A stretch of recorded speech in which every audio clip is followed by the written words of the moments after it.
Josué capítulo 21, nós vamos ler apenas um versículo.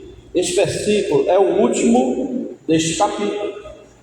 21, verso 45, onde nós vamos meditar nesta noite, nessas promessas de um Deus que não muda.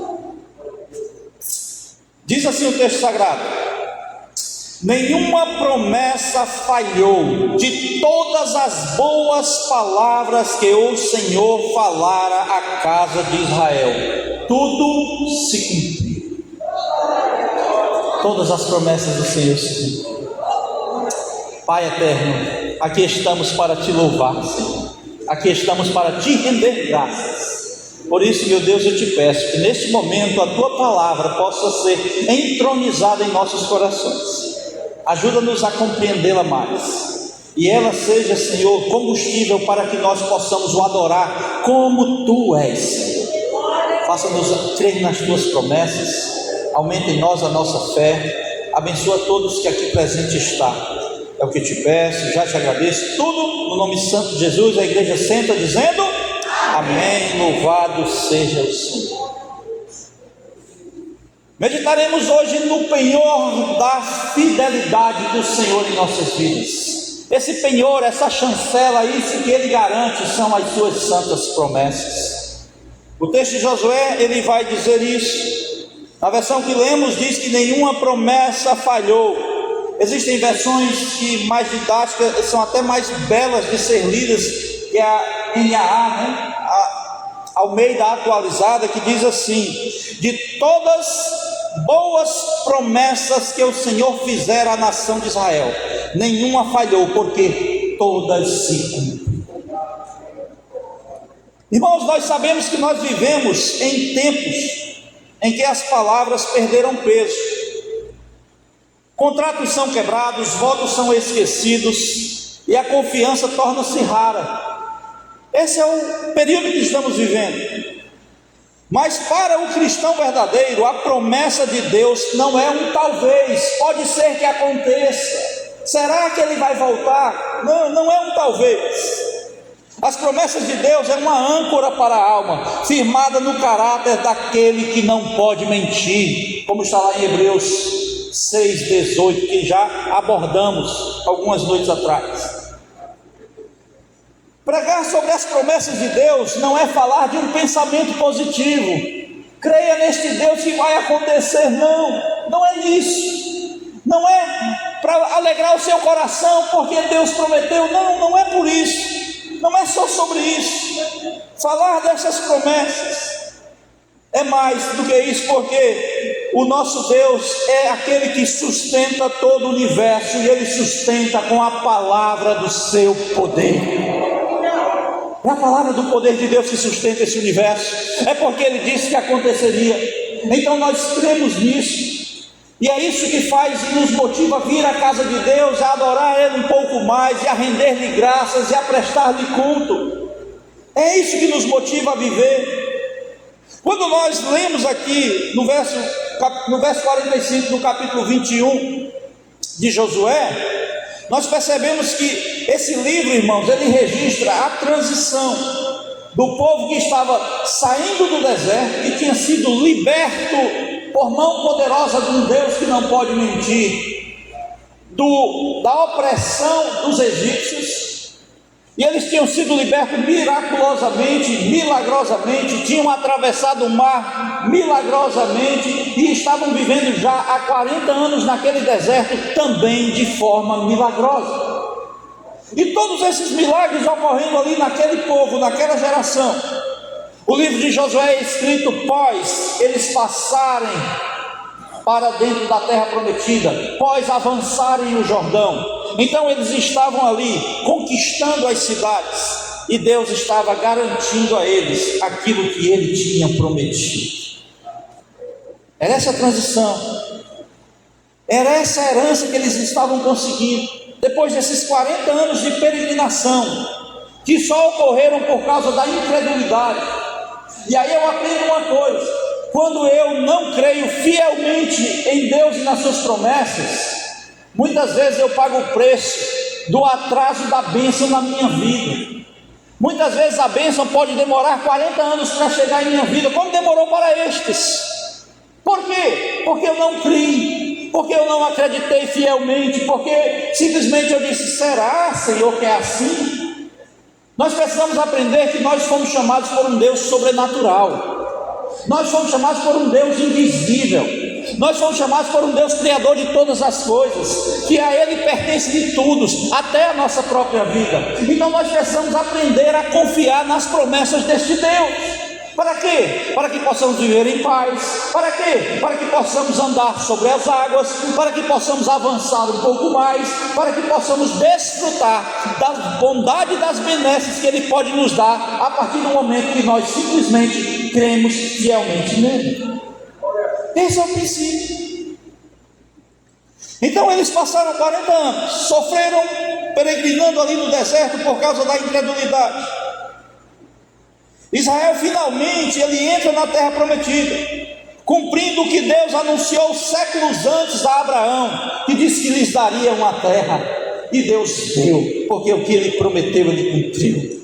Josué 21:45 é como um selo final, um resumo da história que declara que Deus não deixou de falar uma só de suas boas promessas. Deus não deixou faltar uma só de suas promessas. Aquilo que Ele falou, Ele cumpriu. A mensagem é clara. O que Deus falou em Gênesis, lá para Abraão, Ele concretizou em Josué, aqui nesse texto. Josué aqui está chancelando a divisão das cidades para uma tribo. Contextualizar o capítulo 21 para a gente poder entrar na mensagem. O capítulo 21 de Josué, simplesmente Deus, quando o povo entra na terra prometida, ele distribui a terra para as 11 tribos, para 10 tribos na realidade, porque é meia tribo para Manassés e meia para o seu irmão.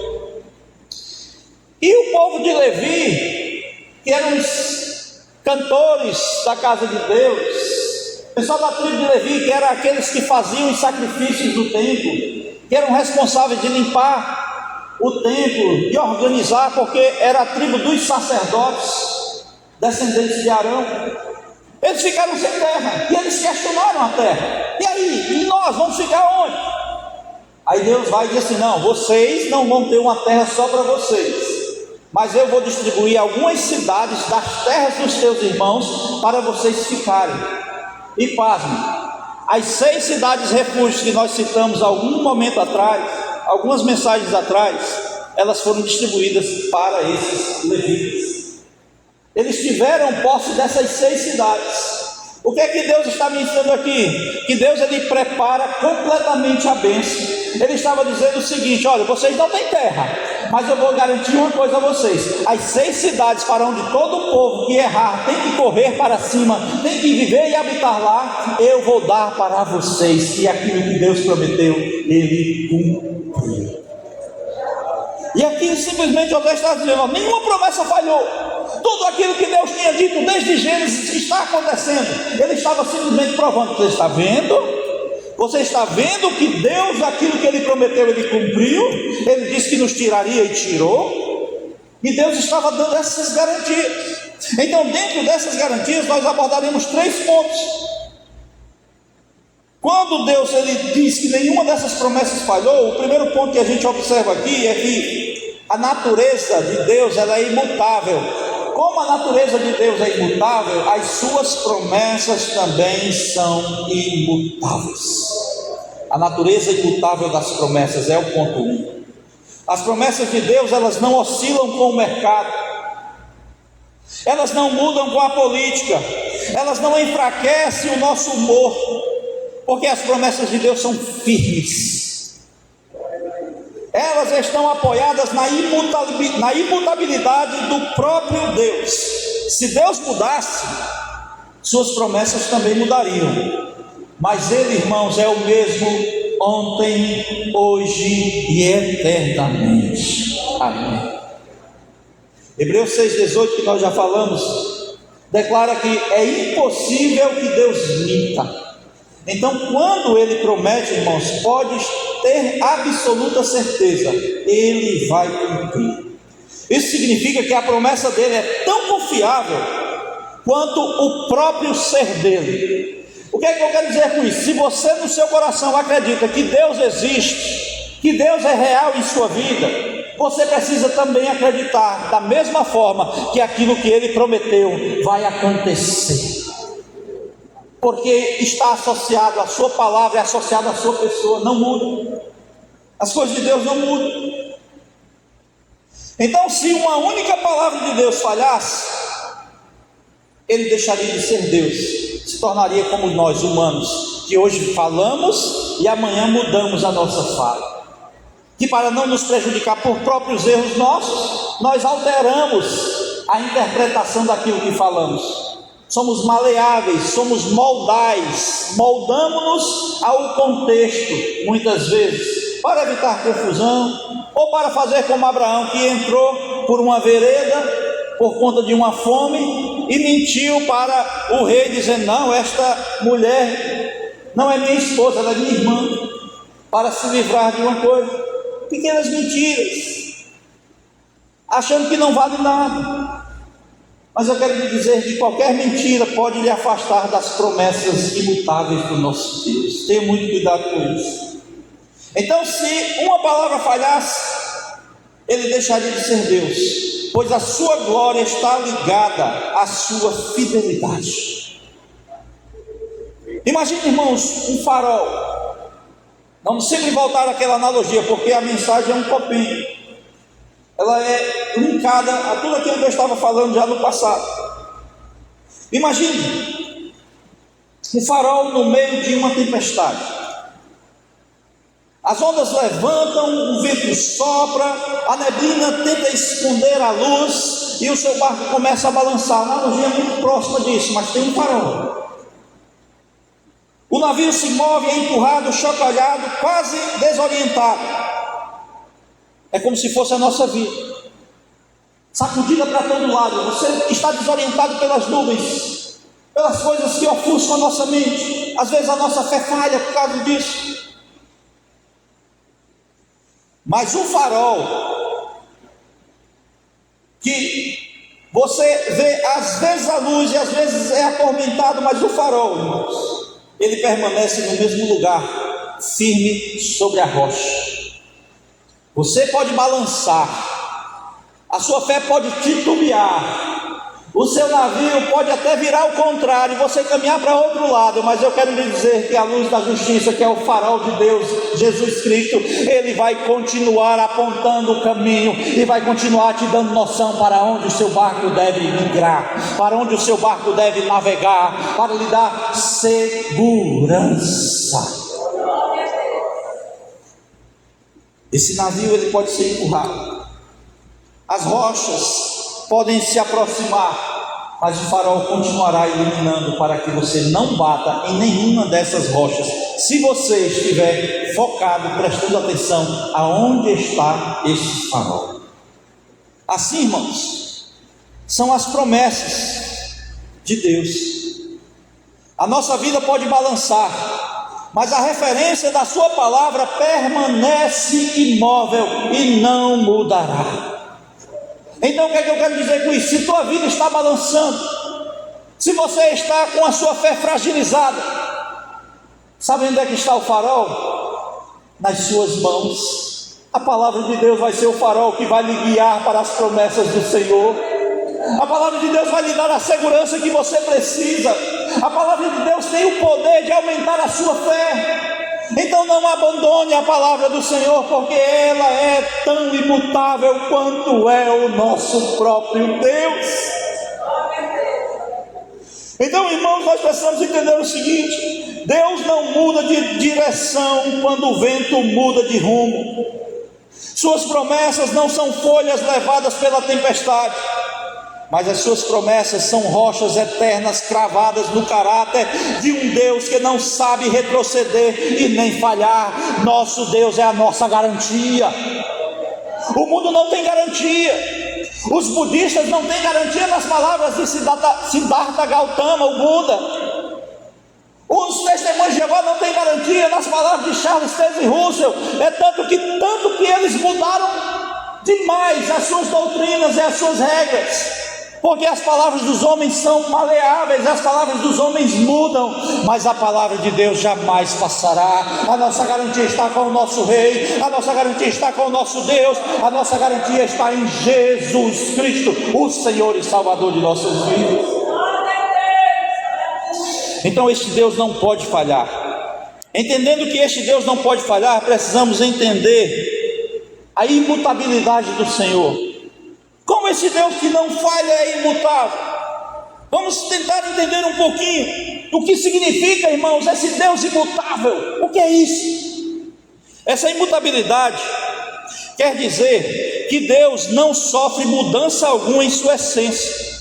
Deus não sofre mudança alguma em seus atributos. Deus não sofre mudança alguma em seus propósitos. Deus não sofre mudança alguma em sua natureza. Ele não vai se modificar. Ele é sempre o mesmo. Ele não evolui, ele não cresce, ele não amadurece, ele não vai errar, ele não vai fazer coisas que não deveriam, porque esse Deus, ele é perfeito em todas as coisas, porque ele é o que ele é. Nós não conseguimos explicar.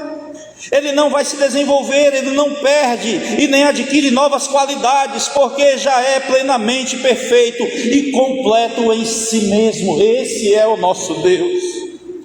Isso não significa que este Deus, que já é todo completo, ele seja frio ou distante, porque ele é todo completo e não há necessidade alguma de adoração. Ele não tem necessidade alguma de adoração. Ele não tem necessidade alguma de que você seja um adorador dele. Ele não tinha necessidade alguma de pegar o seu filho e enviar para esta terra para sofrer por nós. Ele não tinha essa necessidade, mas nos seus decretos imutáveis ele já tinha colocado e estabelecido para sempre que ia criar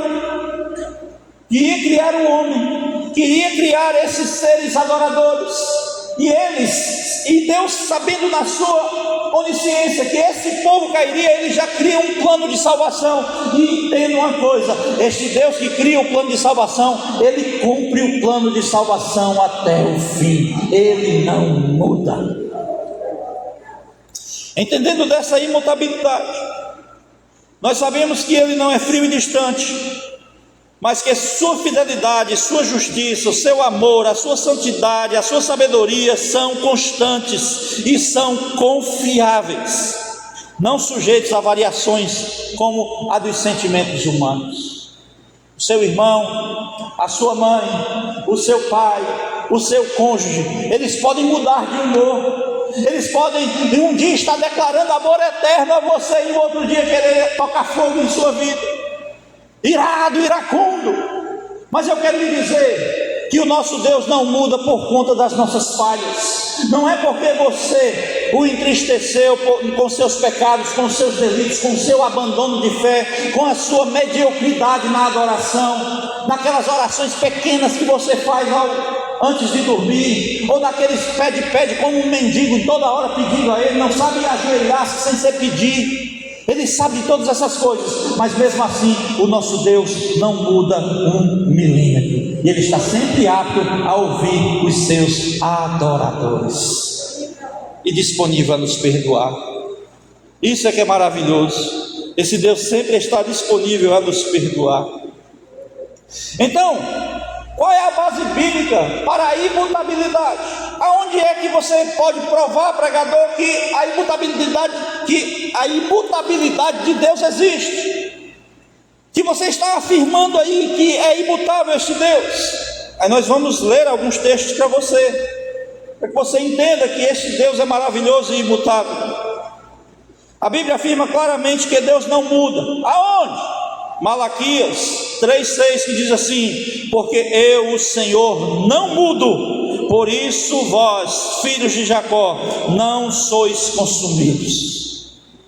Outro texto, Tiago 1,17. Tiago 1,17 vai dizer o seguinte: ele vai chamar Deus de o Pai das luzes, em que não há mudança nem sombra de variação. O nosso Deus, além de ser todo iluminado, ele não muda.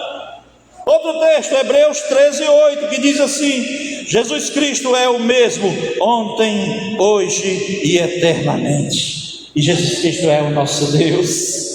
E o Salmo 102, os versos 26 e 27 diz assim: ele vai mostrar o contraste entre a criação que passa e Deus que permanece o mesmo. Então vamos ler para ganhar tempo. Então esses textos, irmãos, vai mostrar que essa imutabilidade é uma característica essencial de Deus, ligada à sua eternidade, à sua perfeição e à sua soberania. Então o que é que eu quero dizer com isso? Que você não adora um Deus qualquer, que você não está aqui servindo um Deus demiurgo, um Deus pequeno, um Deus inventado pelo homem, um Deus criado para tirar o seu recurso, ou para tirar a sua atenção, ou para fazer com que você desvie o foco. Não, nós adoramos um Deus vivo, que é imutável e que as suas promessas permanecerão para sempre. É esse Deus que nós adoramos. No ponto 2, para corrermos, o tempo de Deus versus a nossa urgência. As promessas de Deus nós estamos estudando. Crer que Deus prometeu é uma coisa, esperar o tempo em que Ele decidiu cumprir é outra bem diferente. Nós às vezes até cremos, às vezes até dizemos assim: rapaz, eu creio, Jesus vai fazer isso. Mas a jornada, a caminhada, o tempo demora. Cadê essa resposta? Cadê essa promessa? Cadê esse cumprir? A urgência que nós temos. O nosso coração ele é urgente. Nós queremos orar e as coisas acontecerem. É da nossa natureza de querer desafiar Deus. Senhor, é agora que o Senhor tem que curar. Se o Senhor não curar agora, eu não creio mais em Ti. E tem muitas pessoas fazendo isso, desafiando Deus dessa forma: Senhor, se o Senhor não me der isso aqui, eu também não quero mais. Se o Senhor não cumprir desse jeito aqui, eu não quero. Eu não vou mais ser crente, eu rasgo minha Bíblia. Quantos imaturos espirituais oram dessa forma, dentro dessa necessidade de urgência? Não é assim que Deus trabalha.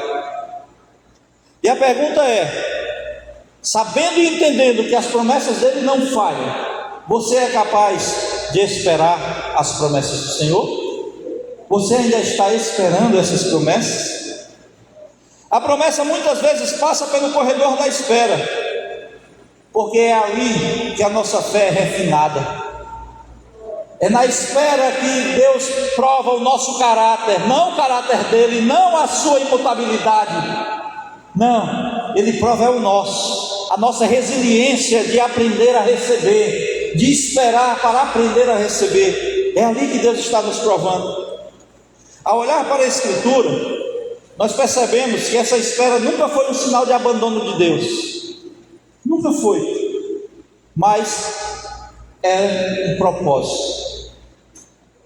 Deus sempre faz isso por um propósito. Sabe por quê? Porque quando eu leio a palavra, eu vejo alguns personagens que tiveram que esperar e aguardar a bênção para receber aquelas promessas que o Senhor fez para eles. Quando eu olho Abraão, eu percebo que ele aguardou décadas pelo filho da promessa, sustentando-se na palavra de um Deus que chama à existência aquilo que não existe. José, ele atravessou valas, prisões, injustiças, e antes de se sentar no lugar que Deus lhe havia mostrado em sonhos, ele esperou. Davi foi ungido rei, mas percorreu desertos e cavernas fugindo de Saul, até ver a coroa chegar ao tempo de Deus em sua vida. Todos estes homens soubem esperar. E mulher, tem. Ana, com lágrimas e humilhações, esperou anos até abraçar o seu Samuel.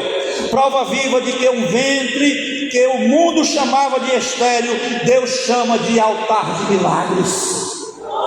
O útero de Ana para todos era estéril, mas Deus fez um altar de milagres dentro daquele útero e deu a ela Samuel e outros filhos mais. Então nós percebemos que cada um deles, a mesma mensagem ecoa Quando a promessa demora, não é porque Deus esqueceu, é porque Ele está construindo dentro de nós o tipo de pessoa que saberá honrar aquilo que Ele vai cumprir. Ele está trabalhando em nós na forja da espera, para fazermos melhores e maiores para Ele, mais crentes e mais fiéis a Ele, sabendo que mesmo que demore, Ele continuará reinando em nossas vidas, porque Ele é o nosso Deus. Ele vai cumprir. O aparente atraso de Deus não é negação, é preparação, é formação de caráter, é alinhamento de coração. Deus não entrega uma promessa para um coração que ainda não está pronto para administrá-la. Se você tem promessa de Deus e ainda não se cumpriu, é porque você ainda não está pronto para administrar aquilo que Deus prometeu em sua vida. Mas aguarde, espere. Abraão aguardou 25 anos, Davi 13, Davi entre 13 e 15 anos, José 13 anos. Tudo demorou. Dentro do imediatismo do nosso coração, isso é muita demora. Mas eu quero lhe dizer, enquanto você passar o dedo no seu nariz e sentir um arzinho quente saindo, enquanto você estiver vida, as promessas de Deus continuam vivas para a sua vida. Elas continuam vivas para a sua vida.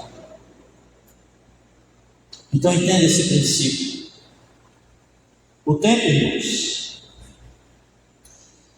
o tempo de espera não é perda, é o investimento de Deus na profundidade de sua fé. Como está a sua fé? Ela é capaz de esperar? Você consegue esperar um pouco mais?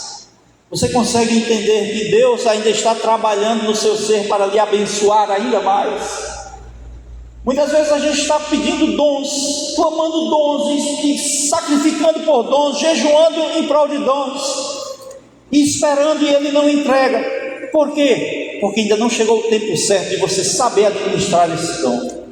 Muitas vezes pessoas que recebem dons antecipadamente se perdem, e nós temos inúmeros casos disso, de tantos artistas que começaram a cantar muito criancinhas na igreja, desenvolveram um vozeirão e foram executar esse dom nato que Deus deu a eles, aonde? No mundo.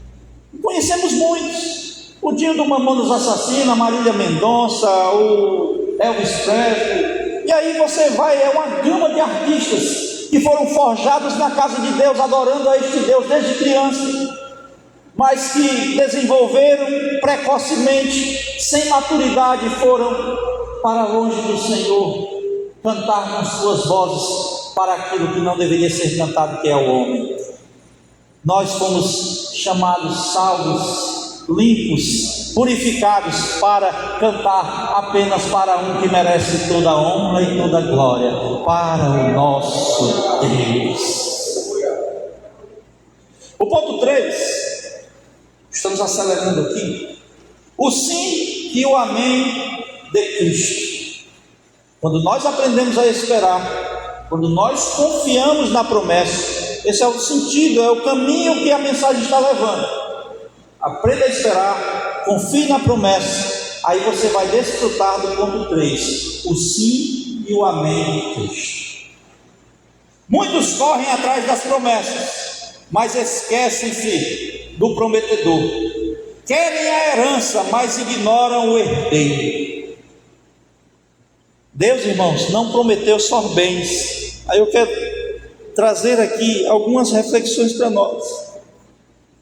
Que é essa herança que Deus promete para nós? Que Deus promete uma herança, mas o que é ela? Na linguagem bíblica, a herança de Deus não é só bens materiais, mas tudo o que Ele prometeu aos seus santos filhos. Ai, como Ele prometeu coisas maravilhosas para nós. Ele prometeu que se nós acumulássemos tesouros aonde a traça não come e o ladrão não rouba, nós desfrutaríamos de um galardão eternamente. Ele prometeu que se nós perseverássemos até o fim, nós o veríamos face a face como Ele é. Ele prometeu que aqueles que foram salvos por Ele serão ressuscitados no dia final, e irá para uma bodas do Cordeiro nos ares, nos encontraremos com Ele, cearemos com Ele, e Ele voltará a beber vinho. Ele prometeu que se nós estivermos firmes com Ele, nós viveremos eternamente na sua santa presença. Essas são as promessas verdadeiras que Ele fez para nós. Então não podemos esperar só coisas materiais. Tudo o que Ele prometeu aos que são seus filhos, o que foi? Lamentações de Jeremias 3:24 vai dizer: a própria presença de Deus, o Senhor é a minha herança. Em Mateus 25:34 vai dizer assim: Ele promete a salvação da vida eterna e o reino dos céus. Em Efésios 1:13 Ele vai prometer que nós fomos adotados como filhos de Deus, e o Espírito Santo é a nossa garantia. Ele está fazendo promessas santas. Quando alguém quer a herança, está buscando as bênçãos: paz, cura, prosperidade, salvação. Tudo que Deus tem a dar aos seus filhos, se você buscar, você tem direito a esta herança. E Ele vai lhe trazer paz no coração, Ele vai lhe trazer perseverança na promessa dEle, perseverança na palavra dEle, perseverança na casa dEle, porque essas são bênçãos que só Deus pode nos dar. Você pode até querer no seu braço fazer, mas até a forma com que você adora depende da natureza dele, depende do Espírito Santo dele, porque a nossa natureza, sem Deus, ela tende somente para o abismo e para o buraco, para o nosso egoísmo. Mas quando temos o Espírito Santo da promessa dentro de nós, habitando em nós, ele nos disciplina a desejarmos adorar a Deus como Ele é. Então, irmãos, todas as promessas de Deus, elas convergem para uma só pessoa: Jesus Cristo. Fora dele não há direito legítimo, a herança espiritual. Nós não teremos direito à herança sem Cristo. Não ache que você, agora eu sou judeu, não creio mais nesse Cristo, eu creio somente em Deus, eu tenho salvação. Não. O meio, o caminho, o bilhete premiado, ele é Cristo Jesus em nossas vidas. Há um abismo gigantesco entre Deus e os homens, e nem todo o material que o cosmos todo tivesse juntasse para fazer uma ponte entre Deus e os homens, e se juntasse todos esses materiais que existem no cosmos, nos planetas inteiros, seriam capazes de construir algo pavimentado que você pudesse alcançar o próprio Deus diante desse abismo. A única ponte que nos leva daqui à presença de Deus é o seu Filho amado Jesus Cristo. Ele é a única ponte, e nós não alcançaremos de outra forma. 2 Coríntios 1:20 vai declarar que todas as promessas de Deus têm em Cristo o sim e o amém. Olha como o texto é forte. 2 Coríntios 1:10. Porque quantas são as promessas de Deus, tantas tem nele é Cristo, o sim, a permissão de Deus, a chancela. Não, isso eu garanto. É o próprio Deus que disse que jurou por Ele mesmo, porque não tinha ninguém mais alto a quem jurar, porque Ele é a verdade. Já explicamos isso. Aí o texto continua: nele o sim, porquanto também por Ele é o amém, para a glória de Deus por nosso intermédio. E sabe o que significa o amém? O amém é o assim seja. O amém é o concordo. O amém é o dizer, tá certo, aquilo que você está dizendo, beleza, vai acontecer. É a chancela, é o final. O sim é garantia da promessa. O amém é dizer assim: essa promessa é verdade e vai se cumprir. É desse jeito mesmo. Isso é o amém. E tudo isso está em Cristo. Isso mostra que não recebemos por mérito. Não é pelo que você faz que você recebe essas promessas. Não, não é o seu mérito, mas por estarmos unidos a Ele. Para essas promessas se cumprirem em sua vida, você precisa continuar unido a Cristo. Não tem outro meio, não tem outro jeito, não tem um jeitinho brasileiro para acontecer. Só acontece se estivermos juntos a esse Cristo. Jesus, ele é o fiador da nova aliança, o garantidor do nosso contrato com o céu, aquele que torna válida para nós as promessas do Pai. É Jesus quem faz isso. Imagine, irmãos, que existe um cheque. Vocês ainda do tempo do cheque, não sei, agora tudo é Pix. Mas vamos imaginar a época do cheque. E você recebe um cheque de alto valor. Imagina aí um valor altíssimo, que mudaria a sua vida para sempre. É só para você imaginar, peraí. Não vou dizer que é promessa de Deus, não. Mas imagine que você tem esse cheque. E ele é de alto valor. Mas ele está emitido em nome de outra pessoa. Legalmente você não consegue sacar esse dinheiro. É impossível você sacar esse dinheiro sem jeitinho brasileiro, sem esquemas com o banco. Mas vamos dizer que o banco é honesto. E você é honesto. Você recebe um cheque de milhões que mudaria a sua vida para sempre. Mas quando você lê o cheque, ele está em nome de outra pessoa. Você não tem como sacar esse cheque legalmente. O valor está disponível, mas ele não está no seu nome. Então, você encontra a pessoa que está no nome do cheque, e ela assina no verso. Aí o cheque transfere o direito para que você possa gastar. Jesus, irmãos, ele fez isso com as promessas de Deus. A salvação não era para nós. Nós não tínhamos direito a acesso ao Pai. Nós não tínhamos esse direito. Acesso ao Pai só poderia estar lá quem era justo, quem não tinha pecado. Quem não tinha pecado é quem teria direito a acesso ao Pai. Mas Deus revela pela palavra que não há um justo, um sequer, e todos pecaram e carecem da glória de Deus. Nós temos o cheque, a promessa, mas não conseguiríamos sacar esse cheque, não conseguiríamos alcançar o Pai, não conseguiríamos desfrutar dessas benesses, porque esse cheque estava em nome do único justo que habitou esta terra, Jesus Cristo. Mas sabe o que é que ele pega? Esse cheque que você recebeu e da promessa, ele assina atrás com letras de sangue, e dizem: agora você pode desfrutar, agora você pode entrar na presença do Pai, porque eu já assinei o cheque por você. Não é mérito seu, o mérito é meu, mas você está sendo premiado para alcançar essa graça que Deus prometeu na eternidade. Somos herdeiros agora legais, porque o Pai prometeu e o Filho assinou, e agora nós temos essa garantia dada pelo Espírito Santo de Deus. As promessas não nos pertencem por conquista humana, porque não fomos nós que conquistamos a assinatura atrás do verso do cheque, mas por aliança em Cristo, que assinou com sangue o que Deus declarou com amor. Para concluirmos, recapitulando, as promessas de Deus são seguras, porque o caráter de Deus é inabalável. Quem sustenta a palavra é o mesmo que sustenta todo o universo. Aquelas promessas é o sustentador, é o próprio Deus. A espera não significa ausência de Deus, mas amadurecimento, como já vimos.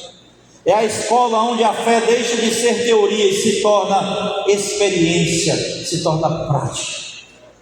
É onde você começa a desfrutar das benesses do Senhor. E Jesus é a garantia final de que nenhuma palavra de Deus cairá por terra, porque nele todas as promessas encontram o sim e o amém. Por favor, coloque-se de pé. Vamos concluir. Deus nunca fez uma promessa, irmãos, que seja boa demais para ser verdade. Ele faz promessas grandes demais para o homem realizar sozinho, mas elas são perfeitas para ele cumprir completamente. Enquanto você se desloca para cá para pedir bênção para o mês de outubro na sua vida, para que nós possamos orar, eu quero fazer algumas perguntas para elevar o seu coração a Deus. Talvez você esteja aqui, irmãos, cansado de esperar essas promessas. Talvez o deserto pareça não ter fim, e a dúvida esteja sussurrando, que é com você, será diferente, será diferente? Será que Deus esqueceu? Eu quero dizer que Deus não esqueceu nem um só momento da sua vida. Deus não esqueceu nem um só momento da sua tribulação. Deus não esqueceu nem um só momento dos seus sofrimentos. Ele está sempre pronto para te ajudar, quando você aprender a usar a sua fé para pedir socorro. Vamos orar para que o Espírito Santo renove sua confiança, minha confiança, nas promessas dele. Vamos colocar diante do Senhor aquelas palavras que pareçam mortas. Vamos colocar de lado. Vamos pedir que Ele nos dê paciência para nós podermos trilhar essa jornada que Ele nos deu. Vamos pedir que Ele renove a nossa fé nas suas promessas e nos ensine a confiar no tempo dele, a descansar no seu caráter e a não negociar aquilo que Ele já falou. Que possamos ver o tempo certo, o cumprimento da vontade de Deus em nossas vidas. Oremos ao Pai. Querido Deus e eterno Pai, aqui estamos, Senhor, carentes de Ti, desejosos de ver as Tuas promessas se realizar em nossas vidas. Tantos sonhos que temos, tantos pensamentos, tantas ideias que permeiam nossa mente, Senhor, muitas vezes nos abala por não vê-las sendo conquistadas. Mas, Senhor, nós aprendemos e entendemos que tudo é no seu tempo. Foi assim para Abraão, foi assim para Davi, foi assim para José, foi assim para Ana, como nós já observamos aqui. Foi assim para o povo de Israel ao entrar na terra prometida, onde tudo começou aqui, dentro da exposição. Que seja assim também na nossa vida, Senhor. Que possamos aprender a esperar, que possamos aprender a confiar, que possamos entender que é só na Tua presença que as coisas podem acontecer definitivamente em nossas vidas. Que possamos compreender que a nossa fé é aumentada quando estamos na Tua presença. Que possamos compreender que só cresceremos em Ti se estivermos na Tua augusta presença, Senhor. Que o Teu Espírito possa transformar o nosso caráter, a nossa vida, para termos lábios mais adoradores Teus e menos murmuradores, para termos sentimentos de desejo da Tua promessa e da Tua palavra e não das nossas, para querermos, Senhor, estar sempre na Tua santa presença, Pai. Senhor, socorre-nos, abençoa os nossos familiares, abençoa os nossos amigos, derrama graça sobre os nossos vizinhos. Senhor, traz um poderoso avivamento para a nossa cidade, que as vidas possam compreender que não há solução ou salvação fora de Ti. Pai Santo, chegamos no dia 10 de janeiro e oramos futuramente para o mês chamado outubro. Outubro, Senhor. Ah, Deus. Outubro começa logo, Senhor, com um caos, aonde vamos escolher aqueles que irão governar esta nação, e aonde famílias irão brigar por homens insensatos. Meu Deus, que o Senhor possa, meu Pai, nos dar sabedoria para compreender e olhar acima dessas coisas e ver e entender que o poder está sobre suas mãos, Senhor, e não há nenhuma autoridade instituída nesta terra em lugar nenhum que não seja por autorização sua. Então, meu Deus, nos dá essa compreensão, que aqueles que forem colocados ali foi por compreensão sua, foi por permissão sua, foi por desejo teu, porque tu és o soberano em nossas vidas. Ah, meu Deus, o Senhor que ajudou os santos nas grandes perseguições em Roma, aquele império era perverso e mau, e o Senhor livrou os teus santos mesmo em meio ao caos. Que nós possamos aprender e entender que o Senhor é aquele que nos livra mesmo em meio aos péssimos administradores que temos nessa nação. Nos dá, Senhor, uma fé que possa transpor essas coisas. Nos dá, no Senhor, confiança de que o Senhor está sempre no controle de nossas vidas, dando-nos firmeza, dando-nos clareza, dando-nos entendimento que não vale a pena brigar por coisas terrenas. O que vale a pena é nós lutarmos pelo céu, lutarmos pela tua santa palavra, lutarmos pela maturidade espiritual, lutarmos por sabedoria, lutarmos por dons espirituais, lutarmos, Senhor, por uma vida no altar. Isso sim é que devemos lutar, e não por essas coisas terrenas. Fortalece a nossa fé para isso, Senhor. Dá-nos compreensão de que tudo está no teu controle. Dá-nos essa maturidade que tanto pedimos e precisamos. Pai, tivemos a notícia precocemente, Senhor, que o nosso pastor irá para Cajazeiras, Paraíba, com a sua família, administrar a tua casa naquele lugar. E agora o Senhor está mandando outro pastor, provavelmente pastor Marcos, lá de Horizonte, para administrar esse rebanho.